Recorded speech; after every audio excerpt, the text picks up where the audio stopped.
Boleh geser ke tengah. Ini enak bersandar. Oh,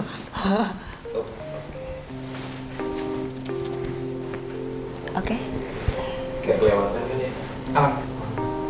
Cabenya maksudnya. Guys, Jokesnya bapak-bapak. gombalin gue.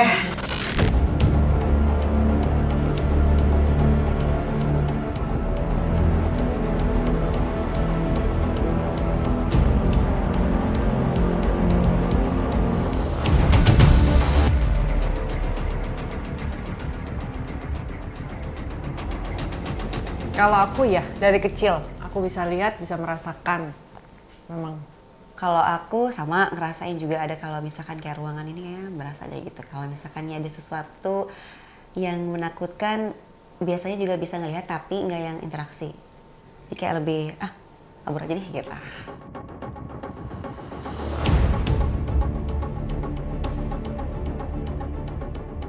Kalau aku sering, karena kan aku memang dari Jawa ya, dari Kudus, dan di Kudus kan perdesaan ya, otomatis mistisnya masih banyak. Kalau aku hantu pernah ketemu ya pocong, kuntilanak, gondoruo, sama paling orang-orang yang kecelakaan kayak gitu itu mukanya rusak, itu udah beberapa kali sih. Kalau aku pernah beberapa kali lihat pocong sih, kayak di lokasi syuting doang sih. Kalau misalkan lagi jalan pulang ada gitu, tapi nggak yang macem-macem. Gue cuma kayak pocong aja udah tos sama kuntilanak kali ya, pernah ngeliat udah gitu doang. Tentang keluargaku, tentang siapa diriku.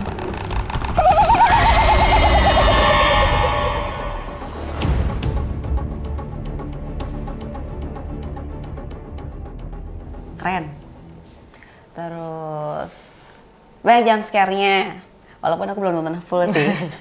Terus yang ketiga bagus pastinya. Kalau aku Family, Dolby Atmos, dan serem. Orang sini itu masih percaya sama hal-hal mistis ketimbang percaya sama Allah. Kampung kita itu sudah gak aman lagi. Jadi gara-gara anak kuntilanak itu tinggal di kampung kita.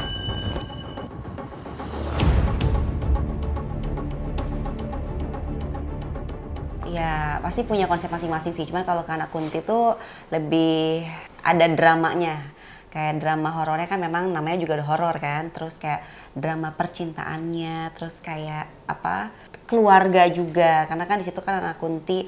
Jadi ada istilah berarti kuntilanak punya anak atau mungkin anak kunti. Jadi pencarian lah dari seorang anaknya atau mungkin dari seorang ibunya juga yang sudah menjadi kuntilanak gitu kan. Terus ada masalah-masalah lain lah dengan bumbu-bumbu keributan dari warga sekitar. Pasti salah satunya dari Linda gitu.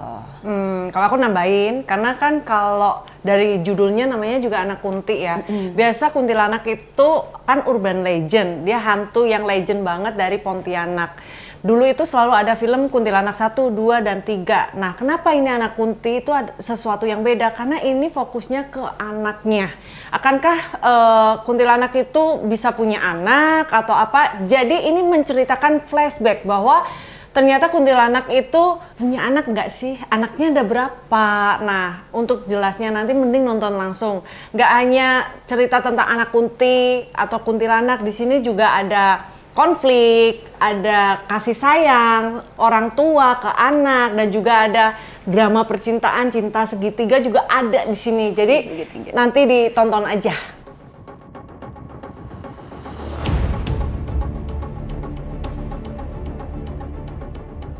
Kalau aku kan emang di info Linda ini sebagai biduan kampung di situ kan. Akamsi di situ yang memang sedikit bisa dibilang antagonis ya, tapi antagonisnya bukan kayak lebih kesel sama pendatang baru atau anak baru yang dimana itu Sarah yang diperanin Giselma Firmansyah itu. Jadi aku lebih kesel ke situ karena mungkin aku suka sama Majid di situ. Majid itu Amun Sungkar, dan untuk perannya Linda kebetulan juga aku nggak yang terlalu sulit kalau untuk karakter ya. Terkait kesulitan mungkin lebih ke bahasa aja sih tantangannya, karena kan memang bahasa Jawa ya, jadi ada sedikit pelatihan gitulah dengan coachnya dari beberapa dialog gitu sih. Nah, untuk Wati itu dia punya karakter karena di sini dia masa hidup juga ada ceritanya dan masa mati juga dia ada ceritanya. Karakter Wati itu adalah bunga desa yang diperebutkan banyak cowok terus dia juga menyayangi anaknya sampai dia mati juga masih tetap mencari anaknya, dan ada dendam, ada kesedihan. Nah, itulah karakter yang kadang-kadang campur aduk yang harus di switch. Karena kan kita kalau ngejalanin syuting itu kan nggak bisa berurutan, kadang-kadang jumping kan. Nah, kesulitannya biasanya Mas Bambang itu kayak gini, habis ini kamu mesti nangis ya. Sedangkan suasananya tidak mendukung. Misalnya nanti ada scene yang pembakaran rumah. Pembakaran rumah itu aku mesti nangis, mesti melahirkan, mesti dibakar, dan semuanya nggak ada stuntman-nya. Mulai dari diseling. Nah, kesusahannya itu sebenarnya selain dibakar adalah diseling. Seling itu kan sakit banget ya. Apalagi hampir setiap adegan diseling. Jadi sampai kaki semua biru, terus mohon maaf pahanya juga biru semua karena diseling itu sih.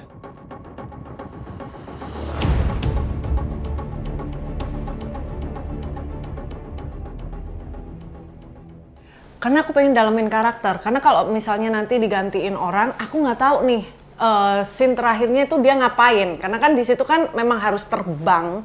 Dan kebetulan syutingnya itu malam. Mulai syuting itu di antara jam 12 sampai jam 7 pagi itu scene-scene. Dan bentukannya itu pakai wignya kan panjang sampai setanah gitu. Nah, itu tantangan sangat merepotkan saat diseling. Kadang-kadang kejambak gitu kan, karena kita terbang. Ya, kalau ditanya kenapa sih nggak mau stuntman? Karena aku pengen masuk ke situ aja. Aku udah mau musuh aku.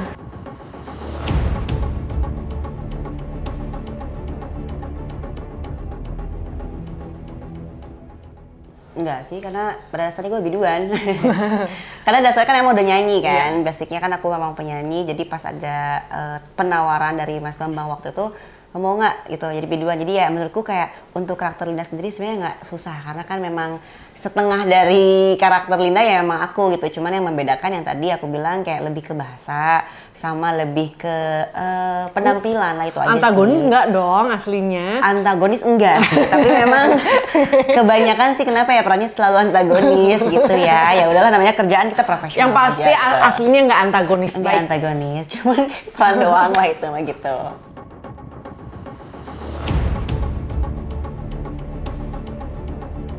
Ada, aku kan ada adegan sama Kukuh, Mas Kukuh. Mas Kukuh itu teater Jogja. Dia kan harus diseling ya. Setiap kali mau diangkat gini, ada sakit.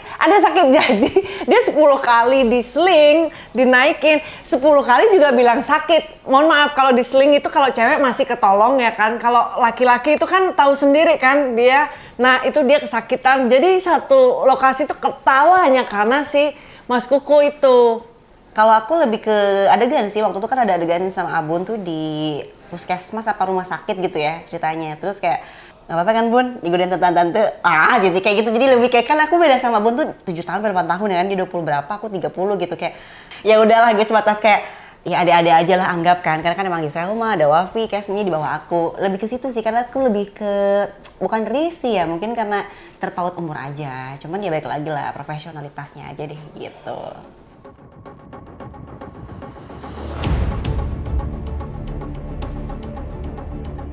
Karena kita shiftnya beda ya, mungkin kalau Linda ini biasa pulang paling malam jam 10 ya, Jam 10, paling. jam 11. Nah, kuntilanaknya baru di make up. Baru di calling, jadi kita nggak pernah ketemu gitu. Paling aku godain kru-kru yang lain kalau udah itu, nanti tiba-tiba aku di belakangnya pada kaget. Ya itu kalau misalnya jenuh di lokasi syuting aja, goda-godain. Tapi keren banget sih. Maksud aku kayak seorang Anita Gunawan tuh dapat peran gitu ya. Yang aku juga belum tentu bisa, dan make up-nya tuh yang beneran start dari malam gitu. Aku kan bisa ngelihat gitu dari atas, ya Allah dia baru make up loh, kita udah mau 2 cabut jam gitu make upnya, kan. 2 jam make upnya, pakai soft line-nya tuh 1 bola mata yang putih banget. Ya Itu sakit kan? banget, iya. Terus Terus ngeblur. gitu kan, terus apalagi belum ketawa gitu. Aku sempat nyoba sama Gisel, sama kita, lo bisa gak ketawa kayak gini? Enggak, ya udah kita juga gak bisa gitu. Tapi hebat gitu, tantangan banget tuh. Kalau ini tantangannya lebih banyak gitu kan. Kalau Linda ya biduan lah ya, like me.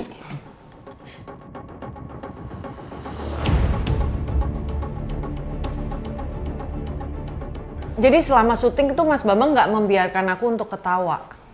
Karena sebenarnya sosok, nah yang membedakan dengan kuntilanak film-film sebelumnya, kuntilanak di film sebelumnya kan selalu melengking, ketawa. Kalau di sini tuh kuntilanaknya memang punya karakter. Jadi karena dia mencari anaknya, terus dia ada dendam tersendiri. Jadi yang ditonjolkan itu bukan ketawanya yang kayak film kuntilanak selain ini ya, kayak nakut-nakutin. Jadi anak Kunti itu nanti semua karakter itu ditonjolin. Jadi kalau nanti kalau nonton film anak Kunti ini ketawanya itu paling lirih aja. Sebenarnya kuntilanak tuh nggak ketawa loh kalau yang asli. Ada yang suaranya kayak suara rusa, ada yang Kayak ayam gitu. Kalau pocong nih suaranya nih, nyek, ayo.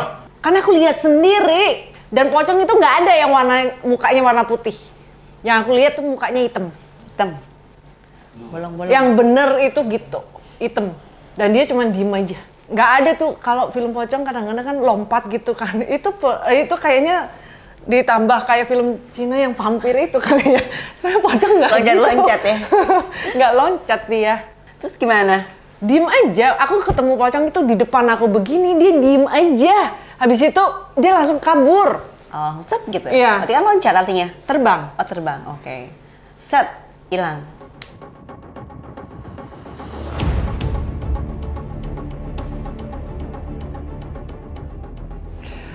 Hantu memang diem sih, tapi kan pakai ekspresi. Jangan salah, kan ada mikro-mikro ekspresi di situ. Apalagi di anak Kunti ini, Wati itu sempat masih hidup. Ada proses melahirkan, hamil, dia punya keluarga, punya suami, terus dia ada interaksi sama warga di situ juga, meskipun memang akhirnya dia mati, tapi pas dia mati juga kan emosinya itu berubah-berubah antara dia ketemu sama anaknya, dia ketemu sama musuhnya, dan dia ketemu sama orang yang merawat anaknya. Itu kan semuanya pakai ekspresi. Sebuah acting itu nggak harus dengan perkataan kan sebenarnya, nangis juga nggak harus dengan mengeluarkan air mata, tapi kan ekspresinya aja. Itu aja sih kalau dari aku sih.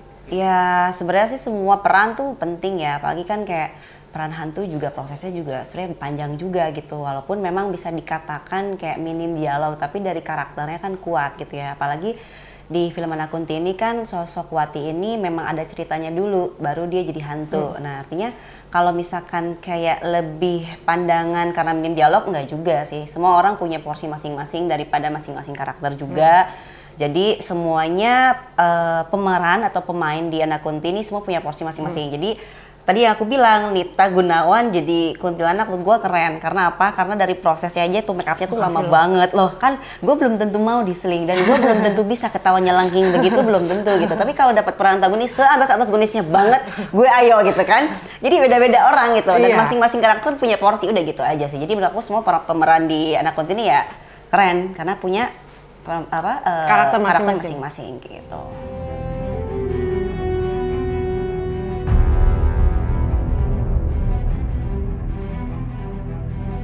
Iya, kalau aku karena di situ kan ada hubungan kasih sayang anak ke orang tua atau ibu ke anak. Jadi yang bisa dipetik itu bahwa kasih sayang seorang ibu itu nggak akan pernah putus meskipun dia udah mati atau beda alam. Dia tetap akan mencari anaknya, mencintai anaknya, bahkan anaknya yang mau dijahatin dia lindungin. Menurut aku kasih sayang seorang orang tua itu sepanjang masa sih, bener nggak Teh? Teteh kan punya anak ya, gitu. Terus di sini juga ini ada CGI-nya itu beda, jadi beauty horror. Jadi horornya itu udah beauty sama Dolby Atmos sih. Terus serem banget, jadi kalian harus nonton. Film Anak Kunti ini pesannya tuh ya tadi lah, ini kan lebih ke cerita seorang anak yang mencari jati dirinya sendiri dulu. Kenapa dia bisa tiba-tiba hidup sendiri, terus dia mencari ibunya yang mungkin sudah meninggal dan menjadi ibunya ini dengan kondisi ya kuntilanak ini. Jadi memang tidak hanya cerita di drama keluarganya, tapi ya kita dapat juga ada drama percintaannya yang tadi dibilang antara Linda, Sarah dan Majid tadi. Terus satunya lagi ya konflik-konflik yang dimana ya rusuh ya kebakaran itulah ya, yang Iwake itu yang menurut aku serem sih. Lihat di trailernya itu yang bergorok-gorokan tuh, itu kan aku nggak ngelihat ya proses syutingnya seperti apa. Cuman pas lihat trailernya keren juga nih gitu kan. serem gitu. Apa yang terjadi di masa lalu? Kuwi kudu diusir saka kampunge awake dhewe.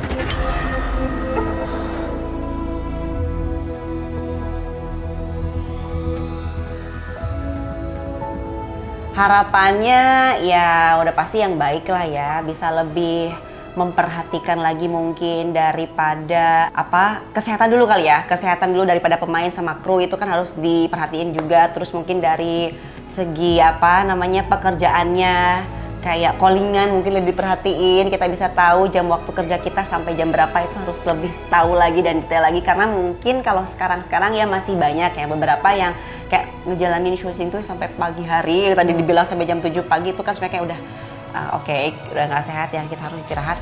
Sekarang nggak istirahat, jadi lebih diperhatiin juga dari segi callingan, kesehatan daripada pemain dan krunya juga, dan mungkin dari cara sekarang film Indonesia udah bagus-bagus sih, dari editing, dari mastering, semuanya udah keren-keren, beda dengan film horor zaman dulu kali ya. Mungkin karena aku juga sekarang ada terlibat dalam produksi film ini. Menurutku film Indonesia semakin maju sih, harapannya semakin bagus aja, dan memang lebih diperhatiin aja dari hal-hal kecil, dimulai dari hal kecil tadi aku sampaikan sih, itu aja. Kalau dari aku, perfilman Indonesia itu harus maju, apalagi horor ya, karena memang Indonesia itu penghasil film horor terbagus di Asia Tenggara. Kayak negara tetangga aja nunggu film horor dari Indonesia. Karena Indonesia itu, contohnya Kuntilanak, itu memang dari Indonesia, dari Pontianak. Jadi untuk perfilman horor Indonesia semangat, pokoknya kalian untuk yang produksi film horor harus tetap produksi, karena jujur aku pecinta horor juga, karena aku menikmatin banget nonton film horor. Bukan berarti nggak nikmatin film drama dan lain sebagainya, tapi karena aku sekarang berperan di film Anak Kunti horor, tetap maju, dan semoga pemerintah juga mengapresiasi perfilman Indonesia itu sih. Apa sebaiknya aku balik ke Pondok Ayu?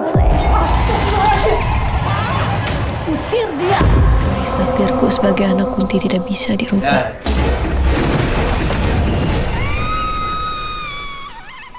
Hai Sobat Cigen, jangan lupa nonton Anak Kunti pada tanggal 20 Februari 2025 di bioskop kesayangan kalian.